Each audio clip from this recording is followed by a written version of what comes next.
Okay, my name is John Loyd. I'm a career employee with United States Department of Agriculture, and my current duties are the agricultural advisor to Kandahar Provincial Reconstruction Team.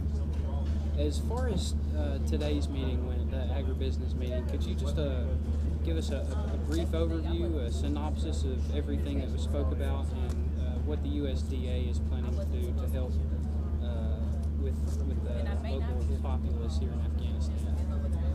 Be glad to.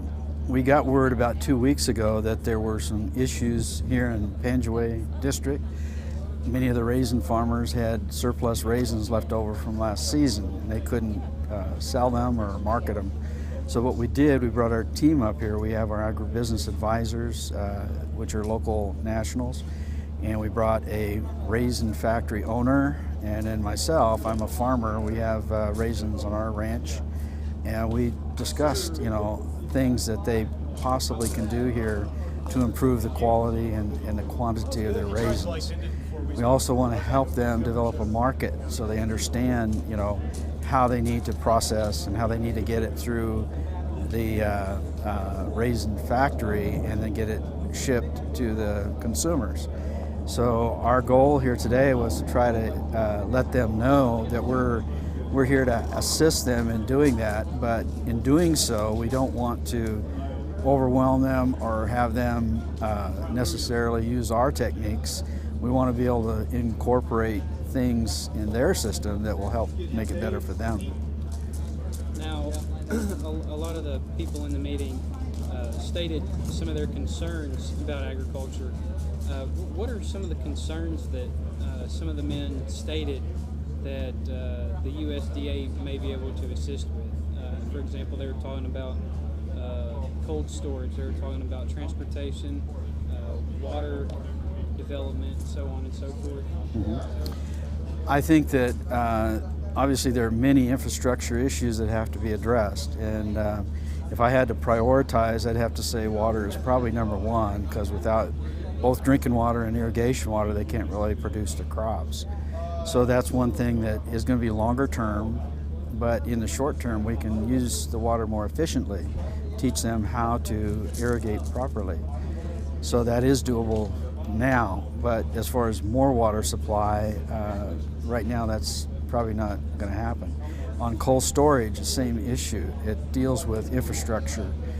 And my experience with cold storage, I work with a lot of stakeholders in the United States, some big producers of like citrus and tree fruit and things like that. Citrus especially, and tree fruit, they use a lot of cold storage, and that takes a lot of electricity.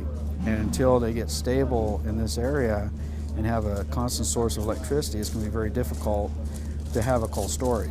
So what we're looking at is what they currently have available.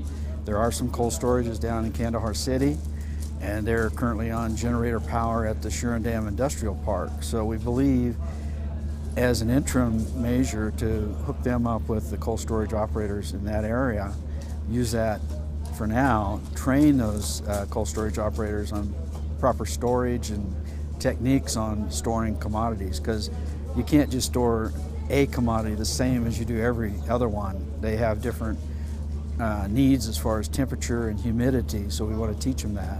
Also want to teach them food safety and cleanliness, so when they do store it, that it's stored properly. And finally, on transportation, obviously they've worked on some issues down at Kandahar Airfield to try to airlift some fresh commodities like to Dubai and India and other close by regional markets. And I think that can be done and can be expanded, but it's going to take some time. That's very expensive, obviously, to go air freight, but it's a lot easier on the fruit. And that kind of ties into how we're teaching them with the value chain, how to pack it better, how to clean it better, and how to increase the longevity. So they all kind of tie together, but the overriding theme is infrastructure, making sure that they work towards getting what they need so that can fill the gaps in the value chain. What would you say is the major issue that Afghanistan has with agribusiness? Would you say trade is the major issue, transportation, water? What is the the number one defining element issue for agribusiness in Afghanistan? Well, my job back in the United States, I'm a trade specialist for USDA. My territory is the whole state of California, so I'm very familiar with international trade. And right now, international buyers are looking for two things. Quality, number one. Number two is food safety. And if I had to pick between the two, I'd say they're probably pretty equal. And right now here in Afghanistan, those are both high priority items that they need to address and deal with. If they don't, then it's going to be difficult to enter that international market, because the traders, are concerned. They want to make sure, for example, that there's not a lot of chemical residues on the produce. I'm not saying that there is, I'm just saying they want to be confident that that's not there. They also want high quality. And I think in both cases, Afghanistan has the ability to do that. They have very good quality pomegranates. In fact, some of the best in the world, I'll have to say. They're very sweet and very, very good. Same way with the raisins. They just need to understand some small techniques that they can use to improve that, and instill confidence in the buyers that stuff is, what they expect it to be. And that way we can increase their market.